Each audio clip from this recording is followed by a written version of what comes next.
I was 14 the first time I sat in a Subaru WRX STI. It was the summer of 2017, and my cousin Derek, the only cool person on my mom's side of the family, had just come home from his second deployment with a 2008 hatchback in World Rally Blue. He picked me up from my shift mowing Mrs. Kowalski's lawn, grass clippings still stuck to my shins, and told me to get in. I thought we were just going for ice cream. Instead, he took me out to the empty industrial park on the edge of Irondequoit and let me sit shotgun while he did a third-gear pull. The boxer engine barked, the turbo spooled like a jet engine, and the car snapped sideways just enough for the seatbelt to bite into my shoulder before the symmetrical AWD clawed us straight again. When he looked over and grinned, something in my 14-year-old brain rewired itself forever. That was the day I decided I would own one. Not a Camaro, not a Mustang, not the Honda Civics every other kid in my high school riced out. A WRX STI. Specifically, the 2015 to 2021 generation with the EJ257 engine, the big wing, and the 6-speed that felt like stirring a pot of knives. I didn't care that half the internet called them boy racer cars. I cared that they were fast, honest, and didn't lie about what they were. From that afternoon on, every single dollar I earned went toward that goal. I mowed lawns until my hands blistered. I shoveled driveways in blizzards that closed school. I delivered pizzas in my mom's 2001 Corolla that overheated if you looked at it wrong. I took the crappiest shifts at the Subaru dealer's parts counter, Saturdays 6 a.m. to 6 p.m. just to be around them. I learned how to detail cars so well the sales manager started paying me under the table to prep used trades. By the time I was 17, I had $18,347 saved in an online-only Ally account my parents didn't know existed because money I mentioned out loud had a way of disappearing into family emergencies. My cousin Ashley, meanwhile, had never needed to work a day in her life. Ashley is 4 months older than me, born on the pretty side of the family tree, blonde, 5'8", legs for days, the kind of smile that got her out of speeding tickets and into VIP sections. Her parents, my Aunt Karen and Uncle Rick, owned a construction company that printed money during the fracking boom. Ashley got a new iPhone every year, cheer camp in Florida, a bedroom bigger than my parents' living room. Everyone said she was going places. Everyone said I was good with my hands. In the fall of 2023, the construction company collapsed. Too much debt, too many jobs that never paid. Suddenly, Ashley's promised Mercedes G-Wagon for her 18th birthday became, maybe a used Civic, honey. She handled it the way she handled everything, by crying prettily until someone fixed it for her. That someone turned out to be my parents. I came home on Friday, March 8th, 2024, 2 weeks after my own 18th birthday, still wearing the Nevo Subaru Polo that smelled like brake cleaner and desperation. I was supposed to work a double the next day to cover the last $800 I needed for a clean 2019 STI I'd found in New Jersey. I never made it past the driveway. There it was. WRB Pearl. Black 19-inch BBS wheels, the carbon fiber wing, red brake calipers, a giant red bow on the hood like it was Christmas morning in a Lexus commercial. Ashley was behind the wheel taking selfies. Door open, 1 foot on the rocker panel, caption already half-typed. Dreams do come true. Blue key. Hashtag WRXSTI. New baby. Thank you, Mom and Dad. My mom burst out the front door in her good coat, the one she wore to Ashley's cheer banquets. Surprise! We know how much you've always loved this exact color, so we made it happen early. Dad followed, arms crossed, proud the way he only ever looked when Ashley was in the room. We put it in your name for insurance reasons, obviously. Ashley's going to make the monthly payments and transfer the title to herself next year once her credit is established. Builds your credit, too. You're welcome. Ashley hopped out, twirled the key fob on her finger, and squealed loud enough for the neighbors to hear. You guys are literally the best aunt and uncle ever. I'm obsessed. I couldn't move. My work bag slid off my shoulder and hit the pavement. Mom kept talking, words tumbling over each other like she'd rehearsed them. We found it at Garden State Subaru. Certified pre-owned, perfect Carfax, only 31 2XX miles. We put $12 grand down so the payments are only $612 a month. Ashley starts her campus job Monday, so she'll cover everything, and you get the credit history boost for free. 12 grand. The exact amount that had been in my Ally account when I checked it at lunch. I pulled out my phone with shaking hands and opened the app. Available balance, $0.04. Recent transactions, minus $12,000 to Garden State Auto Group, down payment. They had taken every penny I'd earned since I was 12. I looked up. My voice came out flat. You stole my money. Dad's smile flickered for a half second before hardening.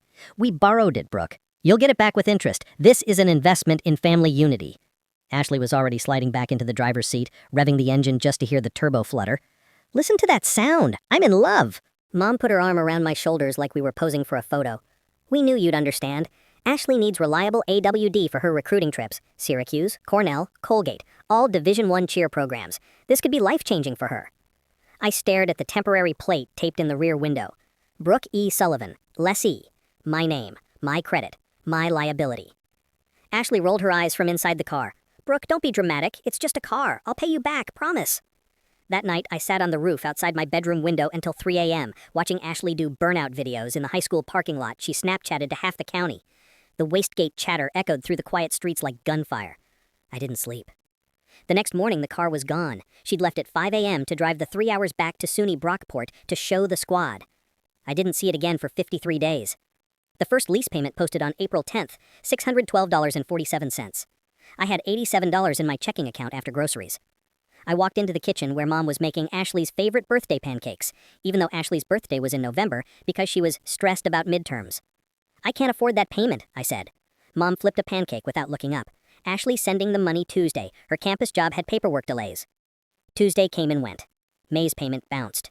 I picked up every overtime shift the dealership would give me, until my fingertips split from brake cleaner. June's payment only cleared because I sold my Xbox, my gaming PC, and the mountain bike I'd rebuilt myself. Every time I brought it up, I got the same script. She's family. She's going through a hard time. You're 18 now. Start acting like an adult. Stop making everything about you. By August, the lease was 73 days delinquent. Subaru Financial was calling 5, 6, 7 times a day. My credit score, 791 in February, had fallen to 582 and was still dropping. Ashley posted TikToks inside my car. Donuts in abandoned Walmart lots, road trips to Toronto. The passenger seat always occupied by a different sorority girl wearing the Ray-Bans I'd saved 6 months to buy. In October, I came home from a 16-hour shift to find 63 missed calls and a text from Ashley. Ashley Hart, small fender bender, LOL, don't freak out, insurance will cover it. Attached was a photo of the RWR wrapped around a telephone pole on the Brockport campus. Front bumper in the back seat, hood folded like origami. Airbags deployed. Ashley walked away with whiplash and a selfie of her neck brace captioned, "Still cute though." Subaru Financial called me the next morning at 6:03 a.m. The car was declared a total loss. Gap Insurance refused to pay the remaining $22,806 because the lease was delinquent and the policy had lapsed 2 months earlier. I owed $9,187 immediately or they would sue. Ashley's response when I forwarded her the email? Ouch, my bad, lol, thought insurance was paid up. Insurance had been in my name only, and I'd canceled it when I couldn't afford the $187 premium after making her lease payments for 6 straight months. My parents' solution? Delivered over takeout Chinese they ordered with my credit card because we're a little tight this month. We'll take out a home equity loan next quarter and pay it off. You just keep making the monthly until then. Ashley's looking for a second job. I stopped speaking at family dinners after that. I started sleeping at my coworker Marco's apartment 4 nights a week because it was closer to the dealership and I was working 76-hour weeks trying not to drown. In January 2025, I got promoted to assistant service manager. The raise barely covered the payment on a 2006 Civic I bought for $3,200 cash, so I had something to drive that didn't smell like Ashley's bombshell perfume. Ashley came home for winter break with a new Canada Goose jacket, Lululemon leggings, and a story about how some jealous hater keyed the works right before the accident. She hugged me in the driveway like nothing had happened. Missed you, bestie. We should totally take the Subaru to the mall later. I smiled and said nothing. That night I sat in my Civic in the dark, engine off, and opened the Subaru Financial app one last time. Remaining balance after insurance payout, $11,429.61 with late fees, penalties, and collection costs. I took screenshots of everything. I printed the original lease with my forged signature circled in red. I saved every bank statement showing payments pulled from my account while Ashley posted Starbucks runs and Stanley Cup hauls. Then I called the New York State Police non-emergency line and asked very calmly how to report a vehicle that was titled and registered solely in my name, insured only in my name, and had never once been in my possession. The officer on the phone paused for a long time. Then he said, "Ma'am, that sounds like unauthorized use of a motor vehicle. We'll need you to come in and file a report."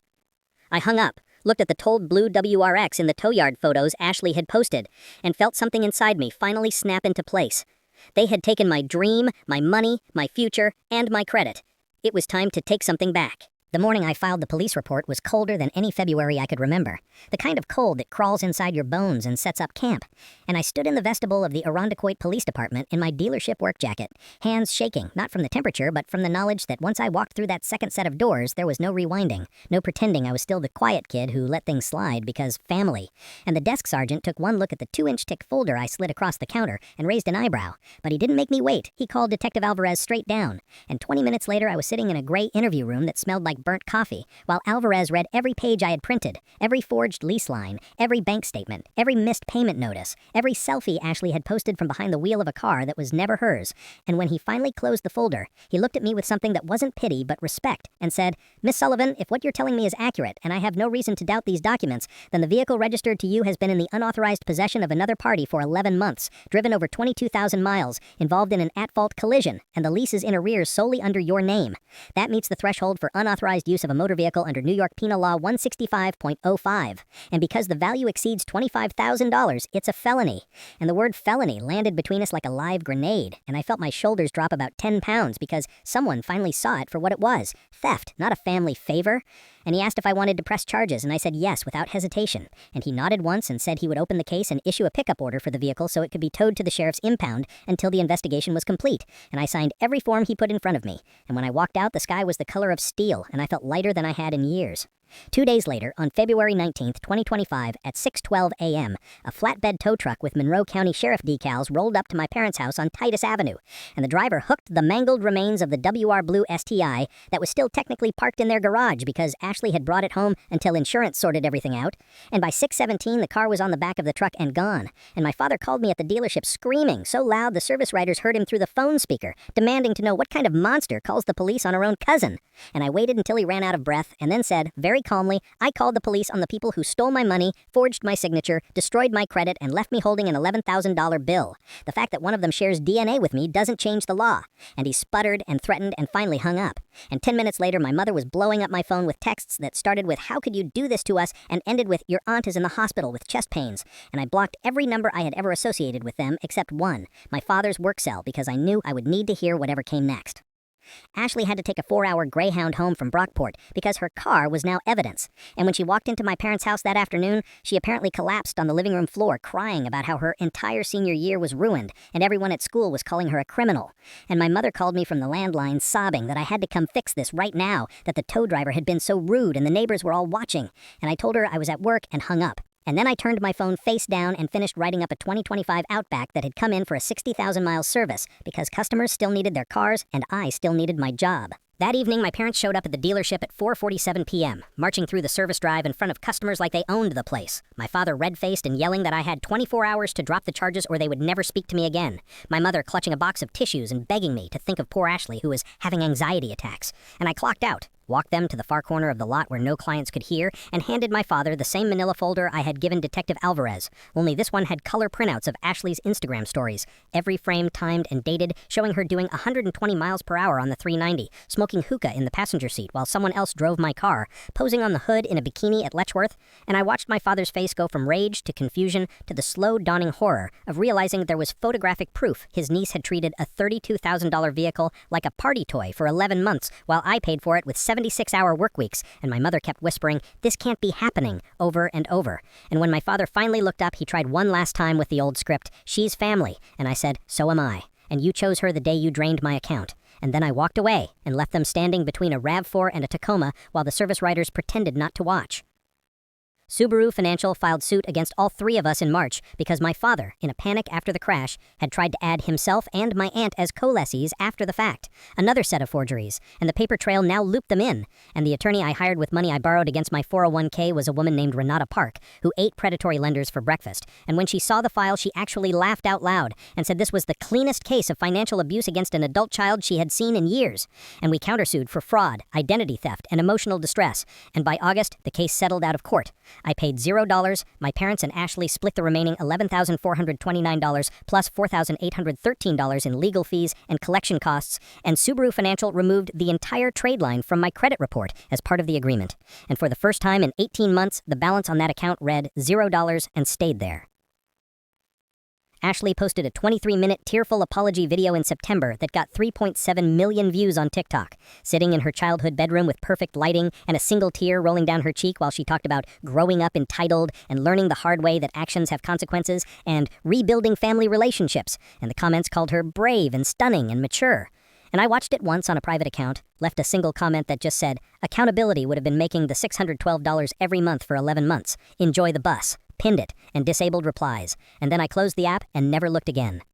My credit is still recovering, but I'm 22 now, full service manager at Rochester Toyota, pulling $96K plus bonuses, and on October 18th, 2025, I walked into Manahawkin Subaru, the same dealership that had sold the blue car, and I bought a brand new 2025 WRX Limited in Sapphire Blue Pearl with every option I wanted. No bow, no forged signatures, no one else's name on the title, just mine. Paid with a cashier's check, I watched the banker print, and when the finance manager asked if I wanted to add any co-signers, I laughed so hard he thought I was joking, and I drove it off the lot with 7 miles on the odometer and the boxer engine singing exactly the way it was supposed to, for me, by me, because of me.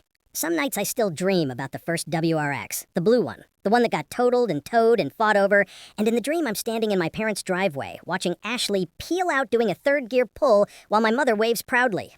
And then I wake up and roll over and see my own key fob on the nightstand, the one that only I have ever used, and I smile into the dark because I learned the hardest way possible that dreams don't get handed to you wrapped in bows by people who claim to love you. Sometimes you have to repo them yourself. One forged signature, one police report, one courtroom settlement at a time. And when you finally sit behind the wheel of the thing you bled for since you were 14, nobody can ever take the keys again. 5 years later, October 18, 2030.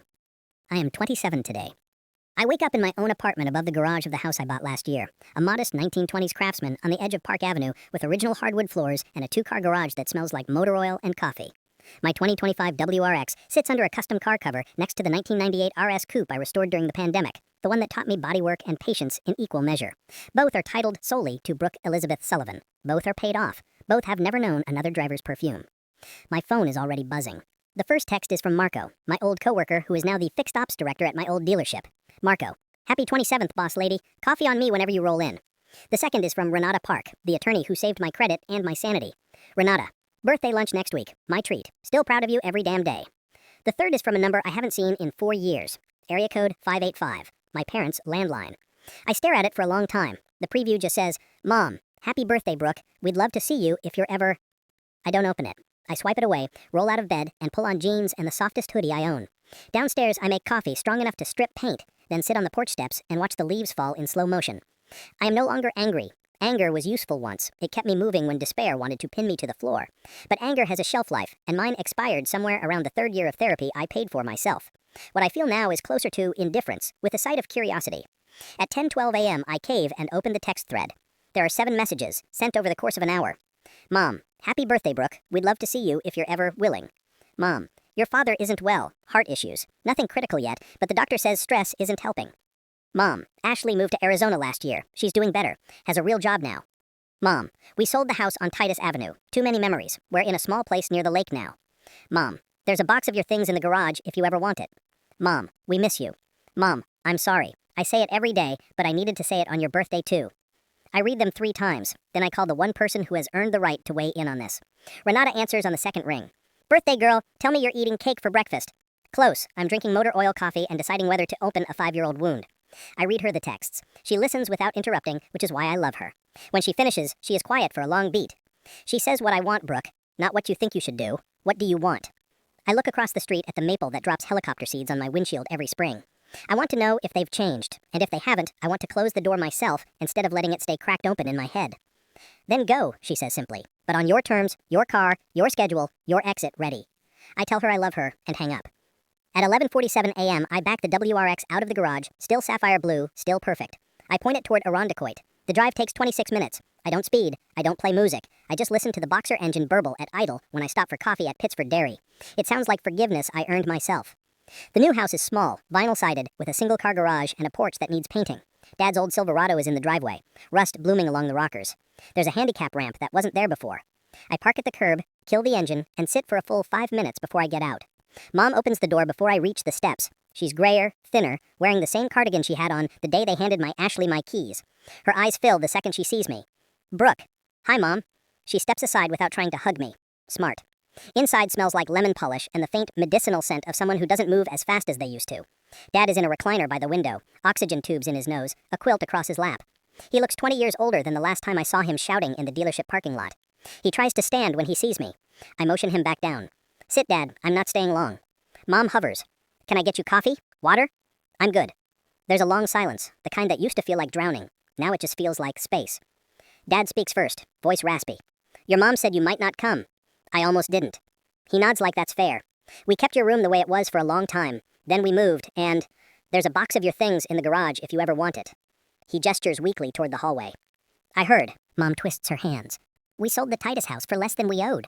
The settlement with Subaru and the lawyers, it took everything. Ashley paid her share, but it wasn't much. She's in Phoenix now, works reception at a vet clinic.